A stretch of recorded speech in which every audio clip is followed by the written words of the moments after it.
네, 안녕하십니까. 수정쌤입니다.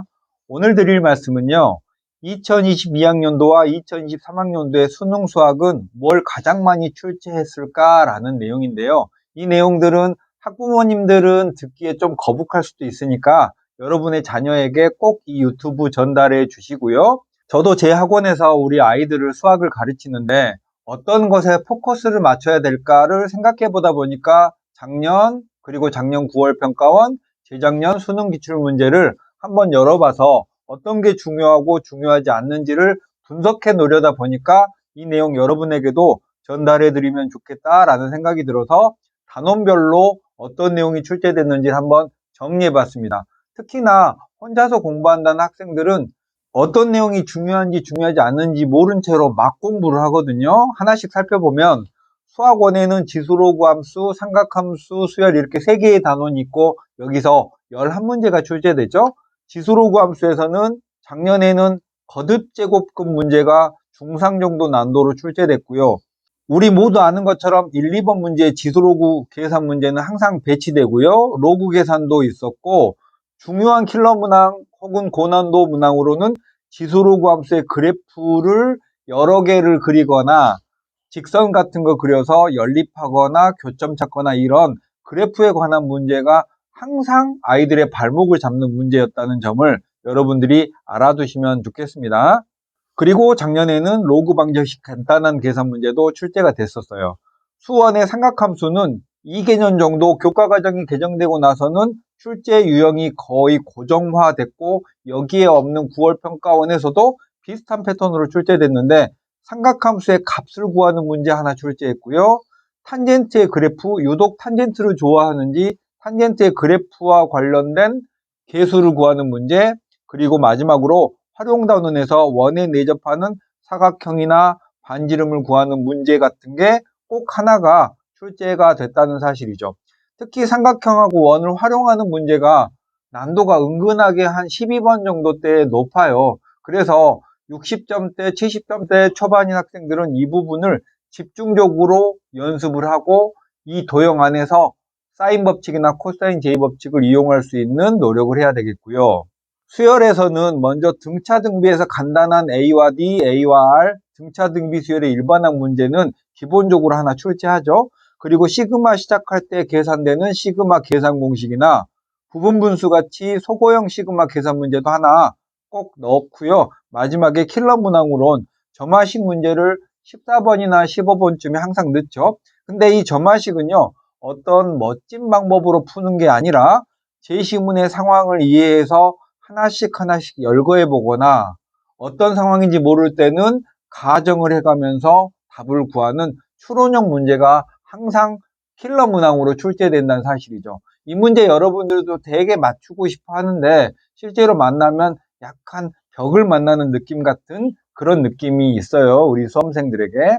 수학2로 넘어가 보면 수학2 역시 함수의 극한, 미분, 적분 이렇게 3개의 단원이 있고요. 11문제가 출제됩니다. 함수의 극한은 비교적 미분에 비해서 문항수는 적은데요. 0분의 0꼴의 극한 계산, 극한으로 정의한 함수의 보기 문제 이렇게 작년에 14번에 출제가 됐고 2022학년도까지는 그래프 문제, 이건 거의 한 15년 이상 출제됐는데 작년에 처음으로 내진 않았어요. 난도는 높진 않았고요.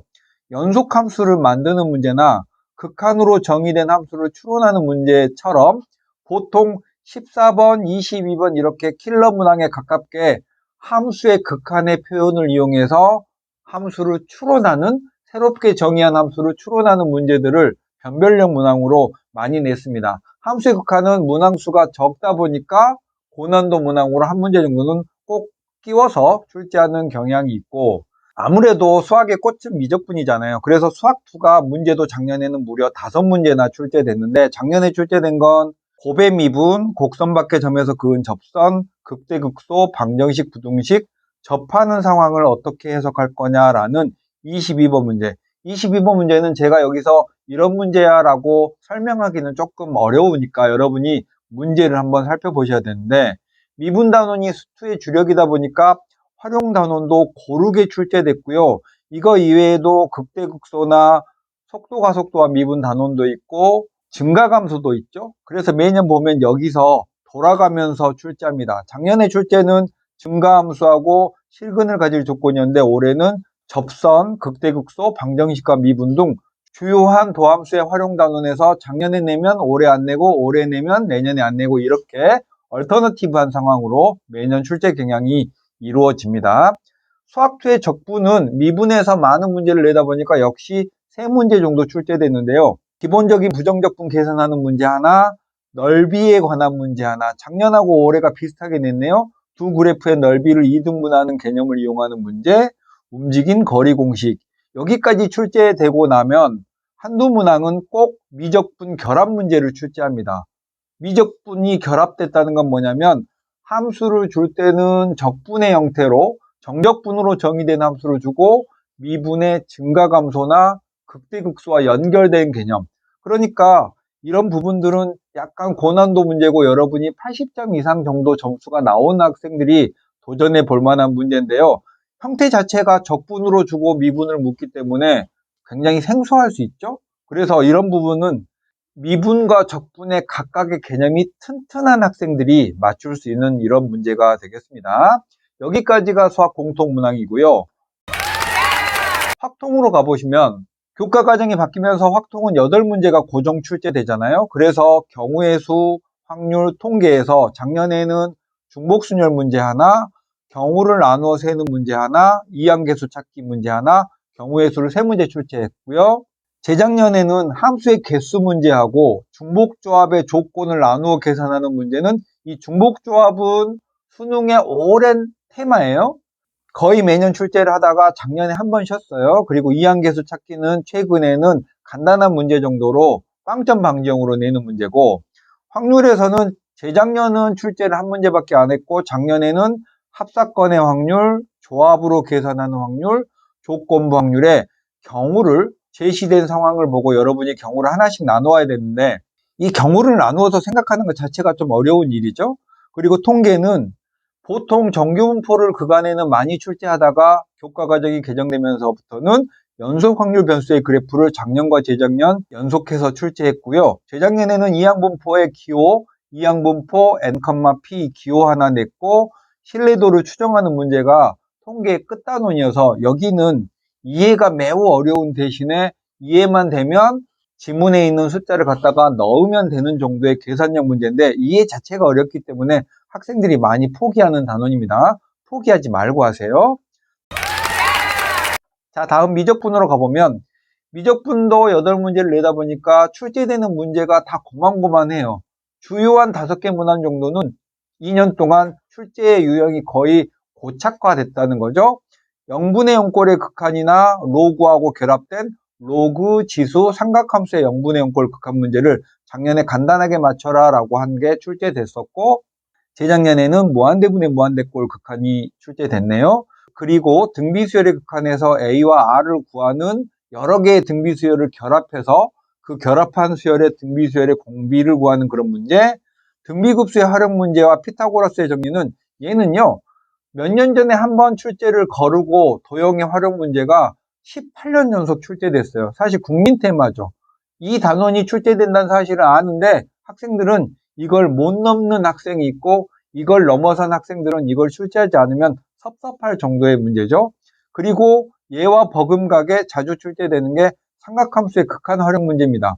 28번이나 29번급의 문제인데 28번에 있거나 29번에 있거나 난도 차이는 크게는 없는 것 같아요. 주어진 상황의 넓이를 사인이나 코사인이나 탄젠트로 표현하고 0분의 0꼴의 극한을 해소하는 문제인데 이거 아이들이 정말 많이 맞고 싶어 하는데 잘 안 되는 문제예요. 그리고 30번 문제로 초월함수랑 다항함수를 결합해서 조건을 결합하는 소위 킬러 문항이라고 하는 문제가 작년에 출제됐고 재작년에는 역함수와 적분, 치환적분에 관한 이야기로 30번을 출제했습니다. 그리고 나머지 적분에서는 역함수의 적분, 급수를 정적분으로 고치는 문제도 2년 연속 출제가 됐네요. 이 단원에서는 정적분으로 정의된 함수의 계산 문제가 출제가 안 됐으니까 올해는 주목해 봐야 될 것 같고 입체도형의 부피나 위치나 호의 길이 구하기 이런 문제는 적분의 활용 단원입니다. 여기는 올해 냈으면 내년에 안 내고 내년에 안 내면 그 다음에 내고 이렇게 역시 해마다 출제를 번갈아 가면서 하는 단원이니까 둘 다 잘 준비해 놓으면 되겠죠. 이렇게 해서 수원, 수투, 확통, 미적분, 기하는 정말 죄송한데 제가 편의상 생략하겠습니다.